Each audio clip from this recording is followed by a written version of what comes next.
Hello everybody. In the earlier few sessions, we have completed the entire theory of bills of exchange. I have given to you list of all the important transactions along with the journal entries that we have to pass. Now, from now onwards, we will be starting with problem solving. In your exam, bills of exchange topic में से 15 marks का question पूछा जाएगा, but वो एक question 15 mark का नहीं होगा. It will be 2 questions. There will be 2 questions and the total of both that questions together will be 15 marks. 15 में से 5 मार्क्स का एक प्रॉब्लम आएगा और 10 मार्क्स का एक दूसरा क्वेश्चन आएगा. तो एक काम करते हैं, today we take up that 5 marks का क्वेश्चन जो बिल्स ऑफ एक्सचेंज टॉपिक में से पूछा ही जाएगा. ये जो 5 मार्क्स का क्वेश्चन है in this chapter of bills of exchange is what we call it as specimen of bill of exchange और format of bills of exchange.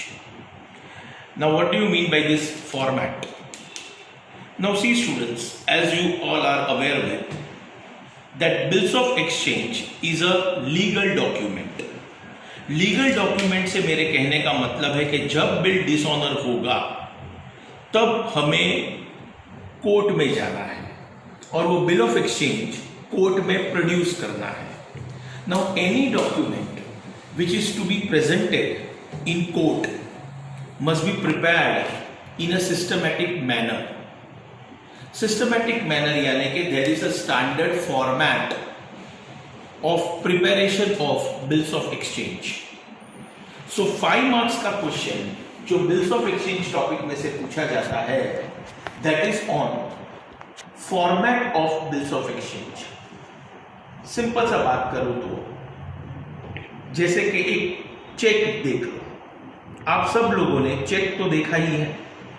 अब दूर से मैं अगर बताऊं तभी भी आप समझ जाओगे कि हाँ भाई ये चेक है. अब चेक चाहे स्टेट बैंक ऑफ इंडिया हो या आईसीआईसीआई बैंक का, फॉर्मेट सेम ही रहेगा. तो बिल्कुल उसी तरह से बिल्स ऑफ एक्सचेंज का भी एक स्टैंडर्ड फॉर्मेट. एंड ये जो 5 मार्क्स का क्वेश्चन पूछा जाएगा that is on format of bills of exchange. तो आज हम लोग सीखेंगे वो बिल ऑफ एक्सचेंज का format. Now take a fresh page in your notebook. एक फ्रेश पेज लो. पेज को चारों साइड से कवर कर लो. आई मीन एक रेक्टेंगल बना दो. नहीं फुल पेज नहीं, लास्ट का एंड का 7-8 लाइन ब्लैंक छोड़ दो. एंड का 7 लाइन ब्लैंक छोड़ दो और फुल पेज को इस तरह से कवर कर लो. I mean what you prepare is a rectangle. फटाफट स्केल और पेंसिल दो, पेंसिल वरना बॉल पेन रेडी रखो and just cover the page from all the 4 sides. नहीं कुछ नहीं, this is a piece of paper. और ऊपर हेडिंग में लिखने का, कैपिटल लेटर्स में लिखना bills of exchange. Bills of exchange.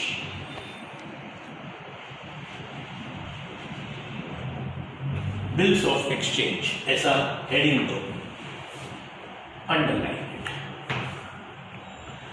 Page को चारों साइड से कवर करो. एक रेक्टेंगल बनाओ. बना दिया. ऊपर हेडिंग लिखने का बिल्स ऑफ एक्सचेंज. नाउ सबसे पहले तो bills of exchange is a legal document. और कोई भी लीगल डॉक्यूमेंट जब भी बनता है तो उसके ऊपर एक रेवेन्यू स्टैम्प अफिक्स रहता है. एक रेवेन्यू स्टैम्प हमें लगाना पड़ता है. तो left hand side top corner, यहां left hand side top corner पे आप 2 लाइन का ऐसा एक रेक्टेंगल बनाओ छोटा सा. 2 लाइन का एक छोटा सा रेक्टेंगल बनाओ और उसके अंदर आपको लिखना भी है stamp. This stamp is not the postal stamp but this stamp is the revenue stamp. कोई भी लीगल डॉक्यूमेंट के ऊपर there has to be a revenue stamp and bills of exchange is also a legal document. So आपको पहले फटाफट page को चारों side से कवर कर लेने का, ऊपर हेडिंग में लिखने का bills of exchange, left hand side top corner पे एक 2 लाइन का रेक्टेंगल बनाने का और अंदर लिखो स्टैम्प। स्टैम्प के नीचे एक लाइन छोड़कर एक ही लाइन का और एक रेक्टेंगल बनेगा इस तरह से। स्टैम्प के नीचे एक लाइन छोड़कर देखो ना, स्टैम्प 2 लाइन के लिए 2 लाइन का एक रेक्टेंगल बनाया, उसके बाद सिंगल लाइन का रेक्टेंगल, उसमें आपको अमाउंट लिखना है रुपीस का साइन करो rupees.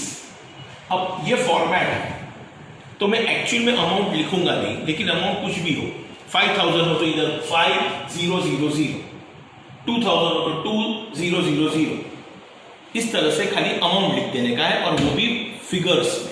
The amount will be shown over here in figures. Page cover किया, बिल्स ऑफ एक्सचेंज जैसा हेडिंग दिया, left hand side top corner पे एक रेक्टेंगल बना 2 लाइन का, दूसरा रेक्टेंगल बना 1 लाइन का। जो 2 लाइन का रेक्टेंगल बना है वो स्टैम्प है और ये जो सिंगल लाइन का रेक्टेंगल बना है उसमें हम लोग अमाउंट लिखेंगे। नाउ बिल्स ऑफ एक्सचेंज बनाता कौन है? तो bills of exchange is prepared by the drawer. Bill of exchange is type of a letter जो ड्रॉअर ड्रॉई को लिखता है। नाउ लेटर राइटिंग आपने स्कूल में सीखा ही होगा। The person who writes the letter, उसका नाम, एड्रेस और date. I repeat, the person जो लेटर लिखता है उसका नाम, पता और date right hand side top corner पे आ जाता है। और ये लेटर लिखता कौन है? ड्रॉअर। यानी कि right hand side top corner पे सबसे पहले आएगा name of drawer. Name of drawer ये बराबर से दिखना चाहिए, नेम ऑफ ड्रॉअर। उसके नीचे उसका address, address of drawer, address of drawer, name of drawer, address of drawer and date of bill. Date of bill, ये बिल उसने कब बनाया वो डेट। ये 3 चीजें, ड्रॉअर का नाम, ड्रॉअर का एड्रेस और बिल का date will be shown on the right hand side top corner. ये फुल इंफॉर्मेशन, ड्रॉअर का नाम, ड्रॉअर का एड्रेस, ड्रॉअर का डेट और ड्रॉअर का डेट, बिल का date will be specifically given to us in the product. Question के अंदर ये सब इंफॉर्मेशन होगा। अभी तो मैं आपको खाली फॉर्मेट सिखा रहा हूं। पेज को 4 साइड से कवर कर लो, एक रेक्टेंगल बना देना, फुल पेज मत लेना, लास्ट का 7 लाइन छोड़ देना। हेडिंग देने का है bills of exchange. Left hand side top corner पे एक 2 लाइन का रेक्टेंगल बनेगा जिसके अंदर आपको लिखना है स्टैम्प। उसके बाद सिंगल लाइन का रेक्टेंगल बनेगा जिसमें अमाउंट रुपीस में लिखा जाएगा। Right hand side top corner पे ड्रॉअर का नाम, ड्रॉअर का एड्रेस और date. Coming to the actual letter, 2-3 line का लेटर लिखा जाता है और अभी जो मैं लिखूंगा वो वर्डिंग्स आपको अच्छी तरह से याद रखने हैं। नो डाउट आपको आराम से याद रहेगा। ओनली थिंग इसके 2-3 प्रॉब्लम जब हम लोग प्रैक्टिस करेंगे, जब आप 2-3 बार लिखोगे तो आराम से ये 2-3 लाइन का जो सेंटेंस है वो आपको समझ में आ जाएगा। सबसे पहले स्टार्ट करने का मैं पूरा स्टेटमेंट लिख देता हूं, उसके बाद आप कॉपी कर देना। Dash months after date, dash months after date पे dash or order the sum of rupees, पूरा स्पेलिंग आएगा रुपीस का, the sum of rupees dash only for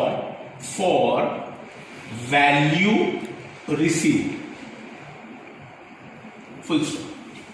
भी आराम से ये 2-3 बार अगर आप लिख दो तो आपको ये स्टेटमेंट याद रह जाए। क्या लिखा हुआ है देखो, डैश मंथ्स आफ्टर डेट पे dash or order the sum of rupees dash only for value received. अब पूरे स्टेटमेंट के अंदर 3 जगह पर ब्लैंक छोड़ा गया है, तो स्टार्ट करते हैं। डैश मंथ्स यानी कि बिल अगर 2 मंथ्स का बना है तो वी से 2 मंथ्स आफ्टर डेट, 3 मंथ्स का है तो 3 मंथ्स आफ्टर डेट, 40 डेज का है तो 40 डेज आफ्टर डेट। तो जो भी पीरियड हो बिल का वहां से स्टेटमेंट चालू होता है। So if the bill is been drawn for 3 months then what you write down over here is 3 months after date. लेकिन जब भी 3, 4, 5, 2 जब आप लिखते हो तो पूरा स्पेलिंग लिखना। 3 ऐसा नंबर मत लिखना, 3 पूरा स्पेलिंग लिखना, THREE। 2 मंथ्स लिखना है तो TWO2। So 3 months after date, 3 months after date का मतलब है ये जो डेट लिखी गई है उसके 3 महीने के बाद। 3 मंथ्स आफ्टर डेट पे डैश। अब ये जो ब्लैंक छोड़ा गया है इसमें 2 ऑप्शंस है, सुनो ध्यान से। आपको पहले से ही ये बात बताई गई है कि there are 3 parties in bills of exchange, drawer, drawee and payee. Now अगर पेई का नाम क्वेश्चन में दिया हुआ है, सुनो ध्यान से, अगर प्रॉब्लम के अंदर पेई का नाम दिया हुआ है तो पे के बाद पेई का नाम लिख देना। अगर पेई का नाम दिया हुआ है सुरेश तो लिख देने का पे सुरेश। पेई का नाम अगर दिया हुआ है पे रमेश तो लिखने का पे रमेश। लेकिन अगर पेई का नाम नहीं दिया, सिर्फ ड्रॉर और ड्रॉई के ही नाम दिए गए हो और पेई का नाम बिल्कुल क्वेश्चन में नहीं दिया हुआ है तो पे मी पे मी मतलब ड्रॉवर कहेगा कि तू पैसा मुझे ही दे। ये बिल बनाता कौन है? पहले तो मुझे ये बताओ कि ये बिल किसने बनाया? ड्रॉवर ने। और पैसा भी ड्रॉवर को ही लेना हो तो ड्रॉवर खुद का नाम नहीं लिखेगा, ड्रॉवर खुद का नाम नहीं लिखेगा, ड्रॉवर बोलेगा पे मी। अगर मैं तुमसे बात करता हूं और मुझे ही पैसा लेने का हो तो मैं मेरा नाम नहीं बोलूंगा, मैं ऐसा बोलूंगा कि यू हैव टू पे टू मी। लेकिन अगर आपको पेमेंट कोई थर्ड पार्टी को करना है तो मैं थर्ड पार्टी का नाम लिख दूंगा। यानी कि सिंपल सा बात, पेई का नाम दिया है तो पेई के बाद पेई का नाम लिखना। नहीं दिया है, पेई का नाम सर प्रॉब्लम में नहीं दिया हुआ था तो लिखने का पे मी। और ऑर्डर यानी कि और any other person whom I order in the future। अभी मुझे लग रहा है, अभी राइट नाउ मुझे लग रहा है कि यू हैव टू पे टू मी। लेकिन पॉसिबल है कि 15-20 दिन के बाद, महीने 2 महीने के बाद मुझे लगने लगा कि तू मुझे पैसा मत दे, किसी और को पैसा दे, तो it is pay me. Or order मतलब और any other person whom I order in the future। so पे का नाम और order the sum of rupees amount आएगा सेकेंड टाइम। लेकिन वर्ड्स में इधर भी अमाउंट था, इधर भी अमाउंट है। अरे चेक का ही बात ले लो ना, चेक में भी जब हम चेक लिखते हैं तो अमाउंट 2 बार लिखते हैं, एक बार वर्ड्स में और एक बार फिगर्स में, क्योंकि सबसे ज्यादा झगड़ा अमाउंट की वजह से होता है, सबसे ज्यादा मिसअंडरस्टैंडिंग अमाउंट की वजह से होता है। तो अमाउंट एकदम क्लियर होना चाहिए, वर्ड्स में भी और फिगर्स में भी। तो फिगर्स में तो अमाउंट हमने यहां पर बता दिया था, यहां पर सम ऑफ रुपीज पूरा स्पेलिंग 5000 तो FIVETHOUSAND only that is a normal way to end an amount. 5000 only, 50,000 only, 2,500 only. So only यानी कि वो अमाउंट एंड होता है यहां पर। So only for value received यानी कि ये जो पैसे मैं मांग रहा हूं, ड्रॉर कह रहा है कि ये जो पैसे मैं मांग रहा हूं वो भीख नहीं मांग रहा हूं, ये मेरे हक का पैसा है जो मुझे लेना है। तुमने मुझसे इतने रुपए की चीज खरीदी है जिसका पैसा मुझे लेना है, तो we say for value receive. So once again, dash months after date, पे dash or order, a sum of rupees dash only for value receive. चलो घर पे बैठे बैठे मेरे साथ बोलो, क्या सेंटेंस आएगा? Start. Dash months after date, पे dash or order, the sum of rupees dash only for value receive. अब जैसे ये लेटर लिख के तैयार हो जाए, अब पहले तो जिसने लेटर लिखा है उसका साइन आ जाएगा। अब ये लेटर लिखा किसने है? ड्रॉअर में। अब आप ये बात समझते हो कि जो पर्सन लेटर लिखता है वो नीचे खुद का साइन करता है। लेटर लिख के तैयार हो गया, ये लेटर लिखा किसने? ड्रॉअर ने। तो ड्रॉअर का साइन, एक आध दो लाइन छोड़कर साइन, खुद का साइन मत करना, खुद का साइन मत करना। साइन अगर बताना है तो आप ऐसा करना, S D stroke dash, S D stroke dash, मतलब ये साइन हो गया। लेकिन इससे पता नहीं चलता कि ये किसका साइन है। तो एस डी स्ट्रोक डैश ऐसा लिखने के बाद आपको ये मेंशन करना पड़ेगा कि ये साइन किसका है। तो नीचे ड्रॉअर का नाम लिख देना, name of drawer, name of drawer, name of drawer. समझ रहे हो ये बात? ओके, लेटर तो लिख के तैयार हो गया, लेकिन ये लेटर हमने लिखा किसको? जब हम लेटर लिखते हैं तो किसी ना किसी को तो लेटर लिखा जाएगा। तो ड्रॉअर जो है वो लेटर लिखता है ड्रॉई को। तो लेफ्ट साइड में ये सेंटेंस तो खत्म हो गया, एक आध लाइन छोड़कर, two comma name of drawee, name of drawee, name of drawee और address of drawee, name of drawee और एड्रेस ऑफ ड्रॉई। इधर नेम और एड्रेस था ड्रॉअर का, और यहां पर नेम एंड एड्रेस है ड्रॉई का। तो ड्रॉई का नाम और एड्रेस यहां पर आ जाएगा।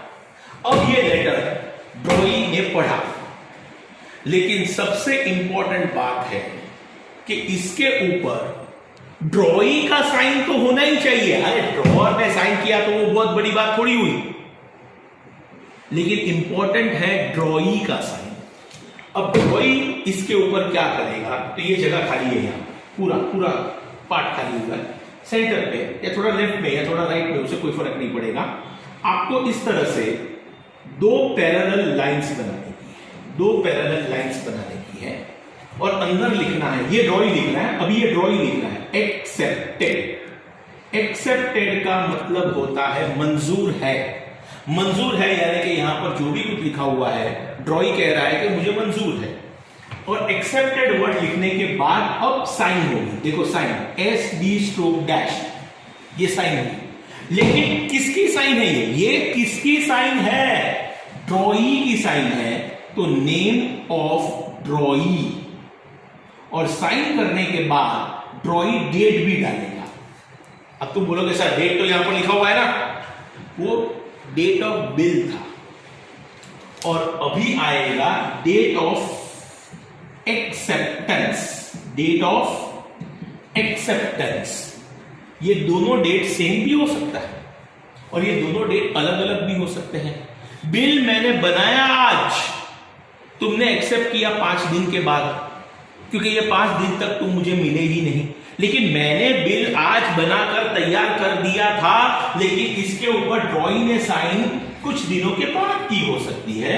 तो नाम लिखने के बाद साइन किया, साइन के बाद डेट डाल देना, डेट ऑफ एक्सेप्टेंस। तो प्रॉब्लम में कभी कभी ये लोग दो डेट देते हैं, एक होता है डेट ऑफ बिल और एक होता है date of acceptance. That's all. This was 5 marks का question on bills of exchange. This was only the format. चलो फटाफट मैं आपको 2-3 मिनट का टाइम देता हूं और इन 2-3 मिनट में मेहरबानी करके ये पूरा का पूरा फॉर्मेट आपके नोटबुक में कॉपी कर दो. Please copy the format in your notebook and then we start with the problems. आपको जो टेक्स्ट बुक दी गई है, आई मीन जो पीडीएफ फॉर्मेट दिया गया है, उसमें आपको आना है पेज नंबर 255 पे। पेज नंबर 255 रेडी रखना। Please keep ready page number 255। नहीं, आप पहले ये फॉर्मेट कॉपी करो, क्लोजअप में ये फॉर्मेट बता दो स्टूडेंट्स को।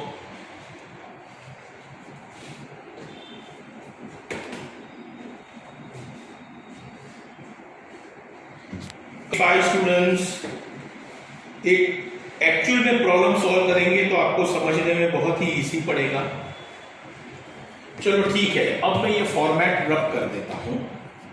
सब लोग पेज नंबर 255 ओपन। इलस्ट्रेशन 1 मैंने इलस्ट्रेशन इसलिए लिया ताकि आपको सॉल्यूशन भी नीचे दिखाई दे, तो समझने में ज्यादा आपको आसान रहेगा।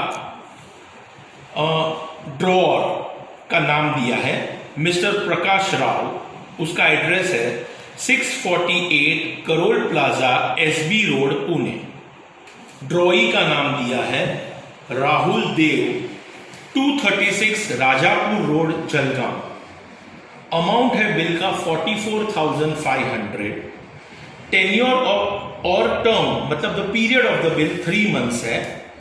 डेट ऑफ बिल 3 जून 2019 है, लेकिन डेट ऑफ एक्सेप्टेंस 7 जून 2019 है। That's all, this is the question. और एग्जाम में बिल्कुल इसी तरह से 5 मार्क का क्वेश्चन पूछा जाएगा। इसमें सब इंफॉर्मेशन आपको दी गई होगी और इसमें से आपको बिल ऑफ एक्सचेंज का स्पेसिमेन प्रिपेयर करना है। Come to the next page. हर एक प्रॉब्लम के लिए फुल पेज लेना, भले लास्ट का 7-8 लाइन ब्लैंक रहे। चलो फिर से एक बार स्टार्ट करो। Cover the page from all the 4 sides. चलो एक रेक्टेंगल बनाओ students, please make a rectangle. एक रेक्टेंगल ड्रॉ कर दो फटाफट। नाउ ऊपर हेडिंग मेहरबानी करके लिख देना bills of exchange. Bills of exchange. चलो इसको अंडरलाइन कर दिया, बिल्स ऑफ एक्सचेंज। आपके बुक में ये क्वेश्चन के नीचे भी सॉल्यूशन दिया हुआ है, बिल ऑफ एक्सचेंज का स्पेसिमेन बनाकर दिया हुआ है। आप लिखोगे भी और आप सॉल्यूशन पे भी ध्यान दोगे, जरा दोनों चीज साइमल्टेनियसली करना। बिल्स ऑफ एक्सचेंज ऐसा हेडिंग दो। तुरंत ही left hand side top corner पे यहां पर एक 2 लाइन का रेक्टेंगल बना दो और वो रेक्टेंगल के अंदर आपको लिखना है स्टैंड। 2 लाइन का रेक्टेंगल बनाओ और अंदर लिख दो स्टैंड।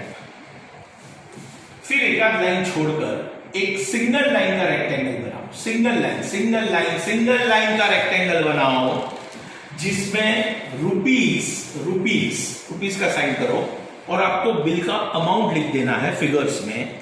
ये बिल का अमाउंट, हर एक प्रॉब्लम में amount of the bill will be very much directly given. The amount of the bill is 44,500। तो आपको खाली लिख देना है 44,500 और जैसे ही अमाउंट खत्म हो स्ट्रोक डैश, मतलब पैसे नहीं है, 45,500 एंड 50 पैसे, ऐसा कुछ नहीं है। It is 44,500। अमाउंट अगर फिगर्स में लिखते हो और वो अमाउंट आपको एंड करना है तो आपने अमाउंट लिखा 44,500 stroke dash.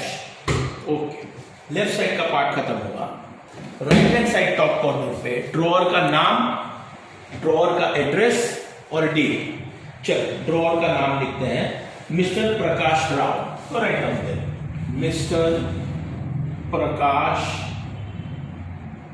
Rao, comma mister Prakash Rao, comma उसका नेक्स्ट लाइन पे एड्रेस लिखेंगे 648 Karol plaza. 648 comma Karol plaza, comma जैसे एड्रेस दिया हुआ है क्वेश्चन में SB road, comma Pune. SB road, comma Pune, full stop. कुछ नहीं लिखा है, एड्रेस लिखा उसका। भी आपने भी आपका घर का एड्रेस 50 बार लिखा होगा, वैसे ये एड्रेस दिया हुआ है और मुझे एड्रेस सीधा सीधा बुक में से कॉपी करना है और कुछ नहीं करना है। सो मिस्टर प्रकाश राव कॉमा और उसका पूरा एड्रेस आ गया। तो उसके नीचे आएगा date of the bill. Bill का डेट है 3 जून 2019। अब यहां पर BATE ऐसा वर्ड लिखने की जरूरत नहीं है, बिल्कुल जरूरत नहीं है, बुक में लिखा हुआ है। ये तो हर एक चीज वो मानने की जरूरत नहीं है। मैं आपको फॉर्मेट दे रहा हूं ना, एकदम परफेक्ट दूंगा। नाम लिख दिया प्रकाश राव, तो बाजू में नेम ऐसा लिखना नहीं होता। प्रकाश राव सब समझता है कि पर्सन का ही नाम होता है। ये 648 करोड़ प्लाजा एड्रेस ही है। और फिर डेट लिख डालो 3 जून कॉमा ईयर लिखा हुआ है 2019, 3 जून 2019 फुल स्टॉप। सिंपल सा बात। स्टैम्प, अमाउंट लिखा फिगर्स में लेफ्ट साइड पे, राइट साइड पे ड्रॉअर का नाम, एड्रेस और डेट। अब वो सेंटेंस बनाना है। चलो सेंटेंस फिर से एक बार याद दिला दूं मैं आपको। डैश मंथ्स आफ्टर डेट, पे dash or order, the sum of rupees dash only for value receive. क्या था सेंटेंस?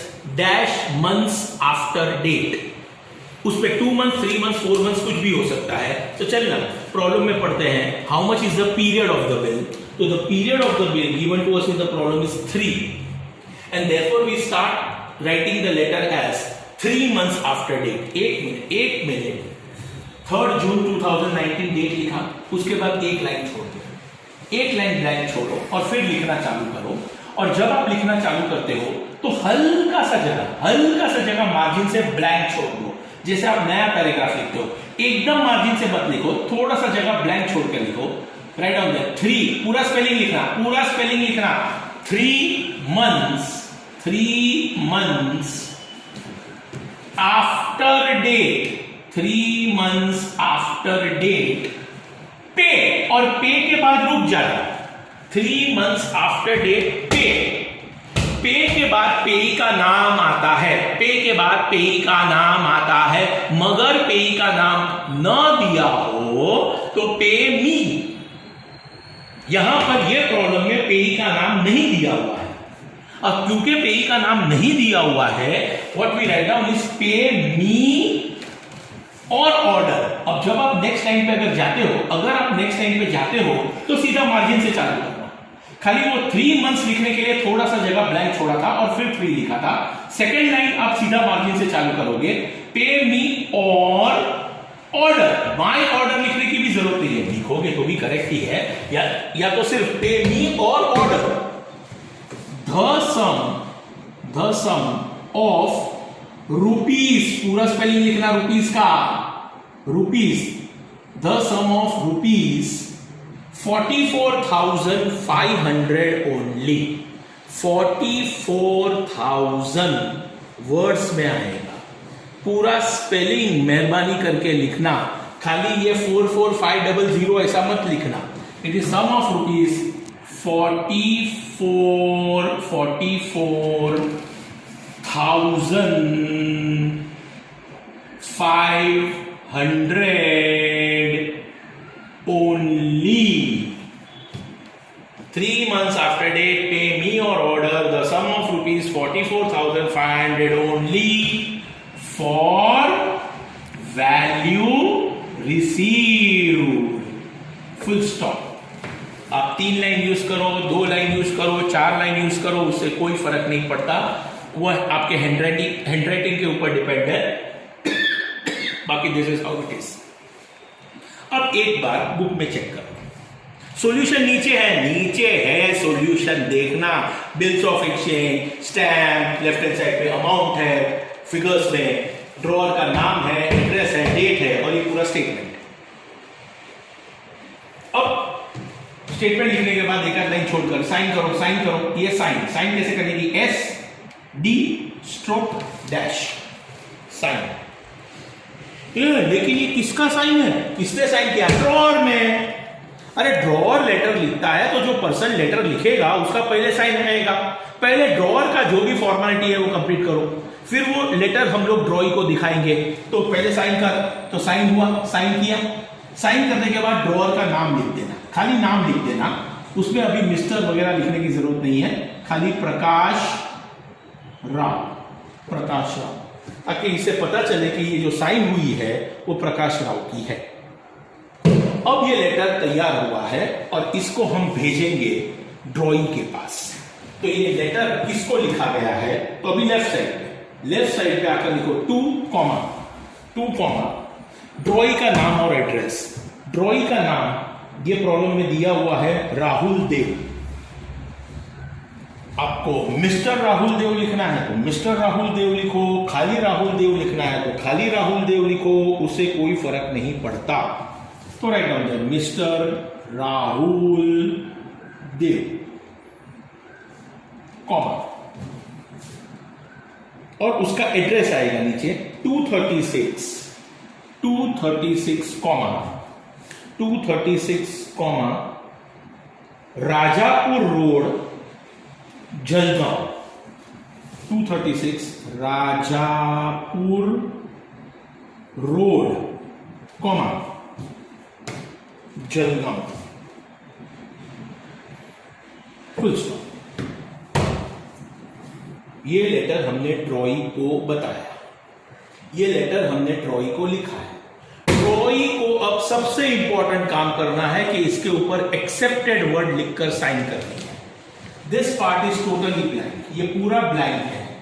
यहां पर 2 पैरेलल लाइन ड्रॉ करो, एकदम एंड में नहीं, मुझे इसके नीचे 3 लाइन ब्लैंक चाहिए। अंदर लिखो एक्सेप्टेड, ऐसा लिखो एक्सेप्टेड। 2 पैरेलल लाइन बनाओ, 2 पैरेलल लाइन के बीच में लिख दो एक्सेप्टेड, और एक्सेप्टेड वर्ड लिखने के बाद ये साइन करो, करो साइन, ये साइन किया। अरे मगर ये किसका साइन है, राहुल देव का। सो साइन है ये राहुल देव, नाम लिख दो उसका। और जब भी आप भी कभी भी फ्यूचर में ये भी चीज याद रखना कि आप कभी भी साइन करो कोई भी डॉक्यूमेंट के ऊपर, जब आप साइन करते हो तो ये प्रैक्टिस बहुत अच्छी रहेगी कि साइन करने के बाद नीचे डेट डाल देना। तो फ्यूचर में कभी भी आपको याद रहेगा कि आपने ये साइन कब की थी। तो साइन करने के बाद वो डेट लिखेगा, राहुल देव कहेगा कि मैंने ये डॉक्यूमेंट एक्सेप्ट किया है ऑन दिस डेट, और वो डेट ऑफ एक्सेप्टेंस है, and the date of acceptance is 7 June 2019। Bill बना था 3 जून को, लेकिन राहुल देव ने उसे एक्सेप्ट किया 7 जून को। तो write down there 7 June 2019। Over, full 5 marks का क्वेश्चन। ऐसे हम 5 एक प्रॉब्लम और प्रैक्टिस करेंगे। आप ये बराबर से कॉपी कर लो।